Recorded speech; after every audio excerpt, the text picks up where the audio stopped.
Olá, gente, tudo bem?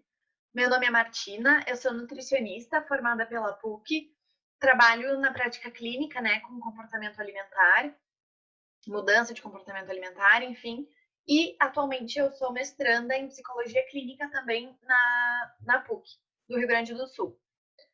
Justamente por, né, ser apaixonada pela área do comportamento alimentar e querer estudar isso cada vez mais e me aproximar ainda mais da psicologia.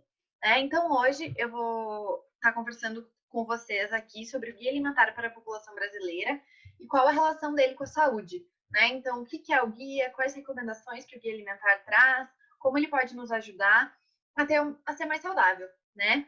E, enfim, também gostaria de agradecer a Tamara pelo convite, né, de estar aqui conversando hoje com vocês. E é isso, vamos começar. Bom, então, o Guia Alimentar para a População Brasileira, né? A última versão do guia, ela saiu em 2014, tá? O Guia Alimentar, ele é um documento que é elaborado pelo Ministério da Saúde, né? E essa é a carinha dele, né? Para quem ainda não conhece, a capa dele é mais ou menos assim. Bom, então, o Brasil, ele passou por diversas mudanças políticas, econômicas, sociais e culturais que evidenciaram a transformação do modo de vida da população, né? Então, o nosso estilo de vida está diferente, né? Das últimas décadas para cá, muitas mudanças aconteceram, né? Na nossa forma de trabalhar, na nossa forma, enfim, no nosso estilo de vida no geral. E essas mudanças, elas também aconteceram no padrão de saúde e de consumo alimentar da população brasileira, né? Então, o padrão, né, do que a população brasileira consome tem mudado nos últimos anos. Junto com isso, a gente observa também um aumento expressivo do sobrepeso e da obesidade em todas as faixas etárias, né? E também as doenças crônicas hoje é a principal causa de morte entre adultos, né? Então é importante a gente olhar para isso. O excesso de peso acomete 1 a cada 2 adultos e 1 a cada 3 crianças brasileiras, né? Então são dados bem expressivos que a gente precisa olhar para isso. Para enfrentar esse cenário, né, a gente sabe que é emergente a necessidade de ações que repercutam positivamente sobre os diversos determinantes de saúde e de nutrição, né? Porque na verdade todo mundo sabe, né, quais alimentos são saudáveis, quais alimentos não são, mas a gente está aí com uma super epidemia de obesidade, de sobrepeso, e como a gente pode mudar isso, né? Bom, então, trazendo o conceito do guia alimentar, né, o que é? É um documento oficial, né, que é feito pelo Ministério da Saúde, que aborda os princípios e as recomendações de uma alimentação adequada e saudável para a população brasileira, ou seja, para o nosso cenário aqui de Brasil, né? Porque a gente sabe que existem diferenças entre um país e outro, e que a gente, né, para o nosso cenário, para a nossa população brasileira, são as recomendações, né? Então, configurando-se como um instrumento de apoio a ações de educação alimentar e nutricional, e também contribui para o desenvolvimento de estratégias para a promoção e a realização do direito humano à alimentação adequada. Né? Então, uma coisa que eu gostaria de chamar a atenção aqui é que o nosso guia ele é referência mundial para vários países, justamente por ele ter um diferencial bem interessante, que é o fato de olhar para a alimentação além do nutriente. Né? O nosso guia ele traz questões de sustentabilidade, questões de comportamento alimentar que a gente vai discutir mais para frente, tá bom? Bom, então o nosso guia ele é dividido em 4 capítulos, né? E o primeiro dele fala sobre os princípios, né? Então são os princípios que orientaram a elaboração desse guia. O primeiro é o que eu estava falando para vocês no slide anterior, né? A alimentação é mais do que apenas a ingestão de nutrientes, né? E a gente precisa olhar para isso. O segundo princípio seria recomendações sobre alimentação devem estar em sintonia com o seu tempo, então, assim, precisa estar atualizado com o momento que a gente está vivendo, né? Então, por isso que, de vez em quando, né, a cada algum tempo, surgem uma atualização, né, do guia. A última que saiu, como eu falei antes, foi em 2014. O terceiro princípio seria que a alimentação adequada e saudável deriva de sistema alimentar socialmente e ambientalmente sustentável, né? Então, que eu também estava falando que sim, a gente precisa, né, ter um olhar sustentável sobre a nossa alimentação, né? Não jogar alimento fora, enfim. Diferentes saberes, o quarto princípio, né? Diferentes saberes geram conhecimento para a formulação de guias alimentares, sim, porque a gente precisa ter um olhar interdisciplinar também, né? E, por último, o quinto princípio, guias alimentares ampliam a autonomia nas escolhas alimentares, né? Acho que esse é outro ponto super importante. Eu, pelo menos como profissional, busco muito gerar autonomia, né, alimentar dos meus pacientes.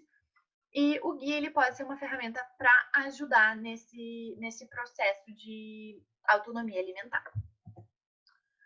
Bom, então o capítulo 2, ele fala sobre a escolha dos alimentos, né? Como que ele nos ajuda a escolher os melhores alimentos para a nossa saúde? Através da classificação alimentar nova. Para quem não conhece, essa classificação foi desenvolvida pelo professor Carlos Augusto Monteiro, né? Ele é professor da USP, por ele e todo o seu grupo de pesquisa, claro. E essa classificação, ela agrupa os alimentos de acordo com a extensão e o propósito do processamento ao qual os alimentos são submetidos. Então, uma coisa que é muito interessante da gente apontar aqui é que, atualmente, na sociedade que a gente vive, praticamente todos os alimentos que a gente consome passam por algum tipo de processamento, né? Do mais simples que seja ao mais complexo. E por isso que essa classificação nova é tão inovadora, porque ela traz esse olhar, assim, de a extensão do processamento daquele alimento, né? Então, começando, né, ela divide os alimentos em 4 grupos, e o primeiro grupo é o grupo de alimentos in natura ou minimamente processados. O que são esses alimentos? Os alimentos in natura são aqueles que são consumidos após serem retirados da natureza, né? Então, pode ser partes de plantas ou animais. Então, os alimentos que entram aqui são as frutas, as verduras, os legumes, os ovos, o leite, as carnes, né? Todos os alimentos que saem da natureza e vêm para o nosso consumo. Já os alimentos minimamente processados são os alimentos in natura, quando submetidos a pequenos processos que não envolvem a adição de substâncias com o objetivo de aumentar a durabilidade. Como assim? São processos muito pequenos que não vai adicionar nenhum ingrediente ao alimento e que vai facilitar a nossa vida, né? Esse é o objetivo do processamento de um alimento minimamente processado. Então, por exemplo, um exemplo, né, de alimento? O leite, né, que passa pela pasteurização, é um alimento minimamente processado. Quando a gente vai no supermercado e compra as folhas já higienizadas, ou legumes cortados e picados, embalados a vácuo, tudo isso entra em minimamente processado, né? Porque não foi adicionado nenhum ingrediente e são processos que vão facilitar o nosso consumo daquele alimento, tá bem? Bom, o segundo grupo alimentar é o grupo dos ingredientes culinários processados. Esses alimentos são substâncias que são extraídas diretamente de alimentos do grupo 1 ou da natureza e são produtos que são usados nas cozinhas das casas e restaurantes para preparar e temperar os alimentos in natura. Alguns processos que entram aqui nesse grupo seriam prensagem, moagem, pulverização, secagem e refino.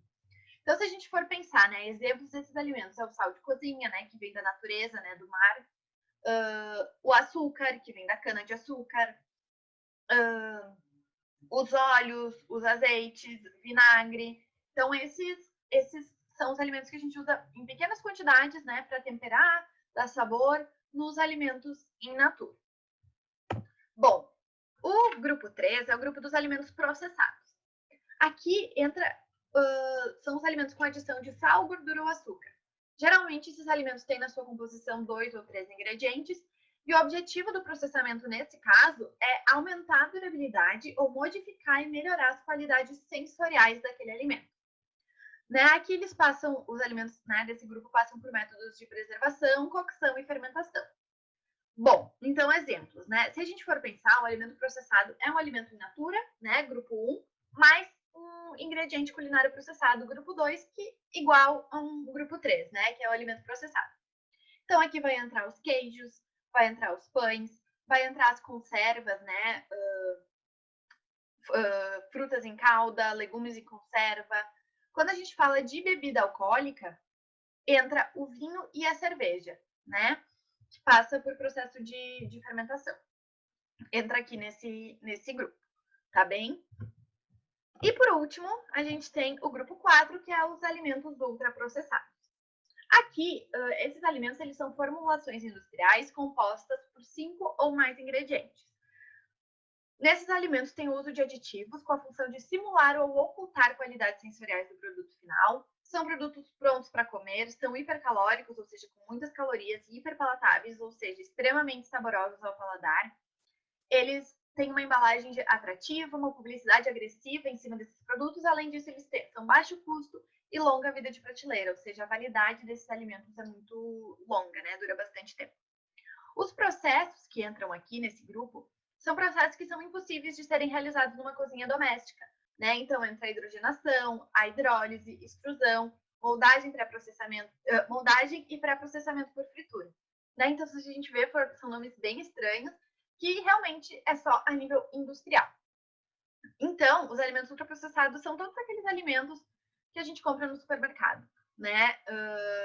Embalados, né? Então, refrigerantes, os alimentos congelados, né? Pizza congelada, lasanha congelada, bolacha recheada, salgadinho, enfim, todos aqueles alimentos que quando a gente for olhar a lista de ingredientes, é uma lista enorme, composta por 5 ou mais ingredientes, e com nomes difíceis ali, que são esses aditivos, né? Esses aditivos, eles são criados pela indústria, são formulados, né, quimicamente, e são adicionados nos alimentos com o objetivo de aumentar o sabor, né, aumentar as qualidades sensoriais, né, o sabor, a textura, a cor, o cheiro daquele alimento, né, para atrair mais o consumidor, tá bem?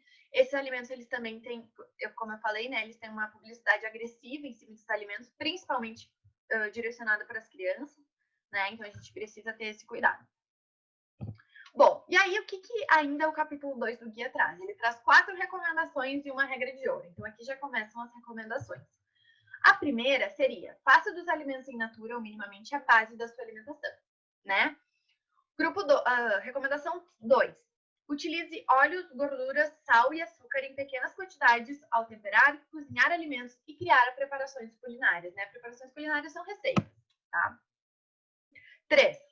Limite o uso de alimentos processados, consumindo-os em pequenas quantidades como ingredientes de preparações culinárias ou como partes de refeições baseadas em alimentos em natura ou minimamente processados.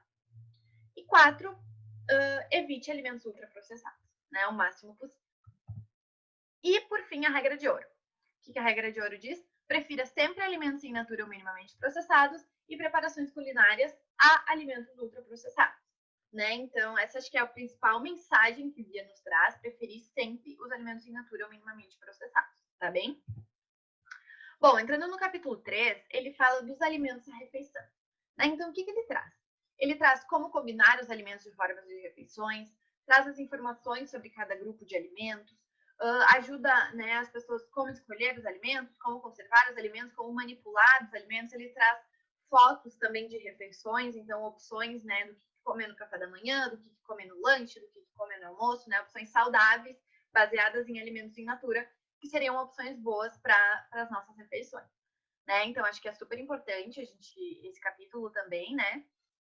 Porque traz informações bem relevantes, principalmente para quem não tem muito domínio, né? De quem não cozinha muito, né? Enfim. E o capítulo 4, que fala sobre o ato de comer e a comensalidade. Bom, aqui entra muito a parte do comportamento, né? Que acho que é um dos maiores diferenciais do nosso guia. Então, nesse capítulo, ele traz 3 orientações. Né? A primeira, comer com regularidade, com atenção. Né? Então, sentado na mesa, sem distrações, ou seja, sem celular, sem televisão, sem barulho. Né? Comer em ambientes apropriados, que é a segunda orientação. E, por último, comer com companhia. Então, sempre que possível, comer acompanhado. Sempre que possível, comer em um ambiente apropriado, né? Ou seja, na mesa. Comer com atenção. Então, evitar as distrações que eu citei antes, né?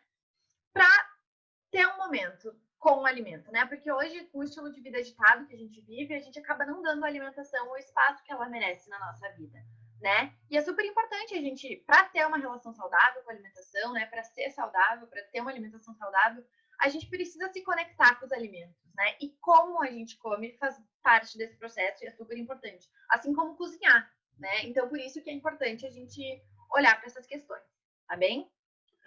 Por fim, o capítulo 5 do guia, eu falei que tinha 4 capítulos antes, gente, desculpa, errei, tá? São 5, mas os 10 passos da alimentação saudável. Bom, então entrando no capítulo 5, ele fala sobre a compreensão e a superação de obstáculos. Por quê? Porque quando a gente decide se alimentar de forma mais saudável, existem muitos obstáculos que vão nos atrapalhar. O primeiro obstáculo seria a informação, né? Como eu falei lá dos alimentos ultraprocessados, existe um marketing muito agressivo em cima desses alimentos. E, hoje em dia, existe informação sobre alimentação em tudo que é lugar. Então, nas revistas, nos jornais, no Facebook, nos grupos de WhatsApp. Então, a informação sobre alimentação existe, né? E a gente precisa aprender a ser crítico em relação às informações que a gente vê sobre alimentação e também filtrar isso, né? Para a gente absorver só o que realmente a gente sabe que é confiável, que é sério, né? E não acreditar em tudo que a gente lê por aí sobre alimentação. A gente sabe que o guia alimentar é um instrumento, é uma ferramenta que traz informação séria e relevante sobre alimentação saudável, então é uma leitura que eu indico, né? Bom, depois a oferta, né? Hoje a gente vive essa dificuldade de que a oferta de alimento, existe muita oferta de alimento. Então, em todo lugar que a gente vá tem alimento, né? Tem comida. Nos supermercados existem milhares de opções de todos os tipos, de todas as cores, de todos os sabores, né? Na nossa própria casa, na nossa despensa, na nossa geladeira, a gente tem alimentos à disposição a toda hora. Então, isso também é um obstáculo, né, para a gente vencer. Hoje em dia, a gente vai na farmácia e tem alimentos ultraprocessados na farmácia, né? Então, em todo lugar, a todo momento, a gente é estimulado com a oferta de alimentos, né? E isso muitas vezes faz a gente comer sem necessidade. O custo, né, também é um obstáculo. Tem muita gente, né, no Brasil, a gente sabe que existe muita diferença entre renda, né, entre condições socioeconômicas, mas também a gente ouve muito por aí, né, que as pessoas acham que comer de forma saudável é caro, né, mais caro do que comer uma alimentação baseada em alimentos processados e ultraprocessados. Mas não, tá, pessoal? Se a gente existe evidências que mostram que comer uma refeição, né, arroz, feijão, enfim, sai mais em conta do que o consumo de alimentos prontos, tá bem? Habilidades culinárias, né? Hoje em dia, a gente não cozinha mais tanto, né, como antigamente. Não existe mais essa frequência. E as habilidades culinárias, elas também sofreram, assim, porque elas é um obstáculo porque elas deixaram de ser passadas de geração em geração, né? Então, se a gente for olhar lá na geração da nossa avó, a nossa avó sabe fazer várias receitas, sabe cozinhar bastante, porque naquela época não existia toda a oferta de alimentos que tem hoje, todas as opções que a gente encontra hoje no supermercado, então precisava fazer o próprio pão, precisava cozinhar mesmo, né? E hoje em dia a gente vai na padaria, o pão tá ali, prontinho, a gente compra, a gente não faz mais o nosso próprio pão, por exemplo, né? Claro, tem gente que faz, enfim, só dei um exemplo aqui. Então, trabalhar as nossas habilidades culinárias é super importante. Assim como tem muita gente que não gosta de cozinhar, né? Mas quando a gente decide que a gente vai se alimentar de forma mais saudável, a gente precisa entender que a gente vai gastar um tempo nesse processo e que, enfim, que é necessário, né, a gente tentar cozinhar pelo menos, tá? Aí, tempo, é o que eu tava falando, né? Quando a gente decide que a gente vai se alimentar de forma mais saudável, a gente precisa entender que a gente vai precisar dedicar um tempo da nossa semana para a nossa alimentação, né? Porque quando a gente não dedica um tempo para se alimentar, acaba que a gente come o que está disponível, que na grande maioria das vezes não é a melhor opção, tá bem? Então, hoje, com a rotina agitada que a gente vive, com 1000 demandas, né? Sempre muita coisa para fazer, acaba que a gente não tem mais tempo para se alimentar da forma que a gente gostaria. Ou, né, hoje a gente muitas vezes coloca como desculpa, não tenho tempo de cozinhar, tenho muita coisa para fazer, né? Acaba ligando para teleentrega ou preparando uma pizza congelada, enfim, né?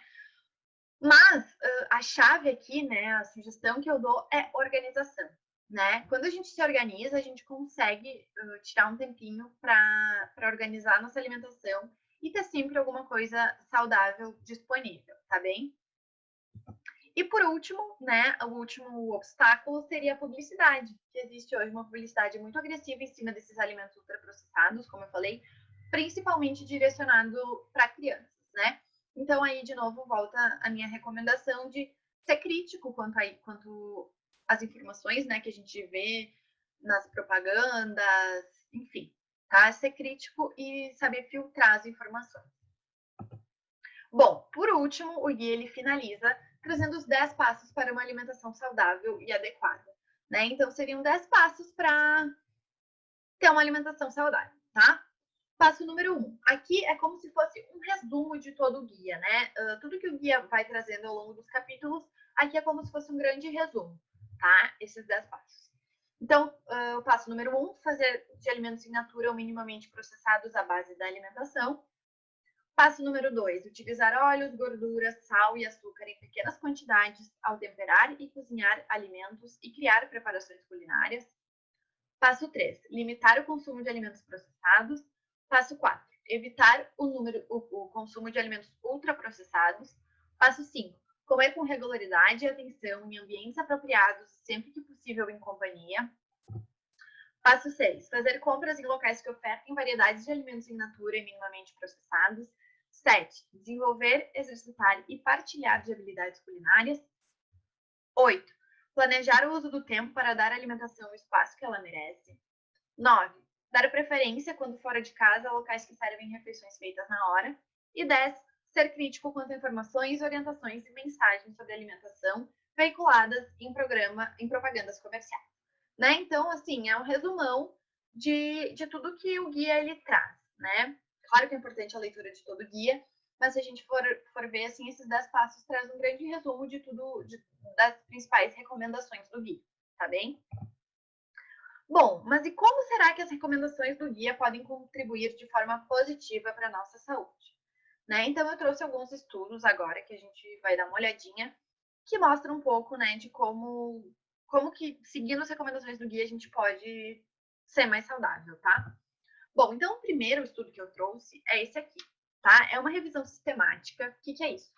Para quem não sabe, revisão sistemática é o topo da ciência, assim, é o de evidência científica melhor que existe hoje, tá? Então, esse estudo é uma revisão sistemática que fala sobre o consumo de alimentos ultraprocessados e o que ele pode gerar para a nossa saúde, né? Pensando em doenças, tá? É um estudo super novo, né? Se vocês forem ver aqui, é de 2020, então super atual, né? Se a gente for ver, a cada ano existe mais e mais estudos sobre alimentos ultraprocessados, sobre o consumo de alimentos ultraprocessados e o impacto deles na nossa saúde, tá? E então é uma coisa, é um assunto que está super em alta e que cada vez mais vem sendo estudado, e as evidências mostram e comprovam que sim, precisamos reduzir o consumo de alimentos ultraprocessados. Tá? Então, esse estudo aqui, o que ele trouxe? Essa revisão reuniu 20 estudos, né, com um total de 334 mil participantes, tá? Então, o que eles encontraram? Que o alto consumo de alimentos ultraprocessados foi associado ao aumento do risco de morte por todas as causas, em especial por doenças cardiovasculares, hipertensão, síndrome metabólica, sobrepeso e obesidade, depressão, síndrome do intestino irritável, câncer, obesidade gestacional, asma e fragilidade do estado geral de saúde. Né? Então, se a gente for olhar, são muitas doenças. Assim, quando eu fui, né, selecionar os artigos que eu iria trazer, existem muitas evidências que mostram e que comprovam que o consumo de alimentos ultraprocessados está relacionado a diversas doenças, tá? Mas eu acabei trazendo só esse, justamente por ser uma revisão e um compilado de tudo, né? Então, hoje a gente já tem comprovação científica de que o consumo elevado de alimentos ultraprocessados está relacionado a todas essas doenças. Então, assim, se a gente for ver, não é só a nossa saúde física, é a nossa saúde mental também, porque a depressão está incluída ali, né? Então, assim, a gente precisa olhar para isso e pensar em estratégias de saúde pública, em novas intervenções que estimulem o consumo de alimentos in natura, né? Aí aqui eu trouxe esse outro estudo, também de 2020, super atual aqui ao ano, e ele fala sobre as habilidades culinárias, né? Então aqui, ó, as habilidades culinárias dos pais, né? E o consumo de alimentos ultraprocessados nas crianças, né? Então, qual a relação? Será que existe alguma relação? Será que não? Né? Então, aquilo que eu estava falando antes, da passagem entre gerações de habilidades culinárias, né? Então, se a gente for ver aqui nos resultados, o que eles encontraram? Ó? Aqui é o consumo de ultraprocessados, né, em calorias, e aqui o valor, né, das habilidades culinárias, do índice de habilidades culinárias dos pais. Então, se a gente for observar, quanto maior o índice de habilidades culinárias dos pais, ou seja, quanto mais os pais sabem cozinhar e cozinham em casa, menor é o consumo de ultraprocessados, né? Então, acho que isso é um dado super importante, que a gente constata, né, de que sim, precisamos cozinhar, sim, cozinhar é importante, sim, cozinhar faz com que a gente se alimente de forma mais saudável, tá? Enfim, gente, por hoje era isso, né? Quis trazer algumas discussões, né, deixar algumas reflexões sobre o guia alimentar, né? Sobre o consumo de alimentos ultraprocessados, principalmente, que acho que é a principal recomendação do nosso guia. Queria agradecer por estar aqui, né? Deixei meus contatos, meu e-mail e o meu Instagram, então eu estou super à disposição. Caso alguém tenha alguma dúvida, queira conversar, bater um papo, né? Eu estou aí. E é isso, espero que vocês tenham gostado. E qualquer coisa, entrem em contato comigo, tá bem? Beijos!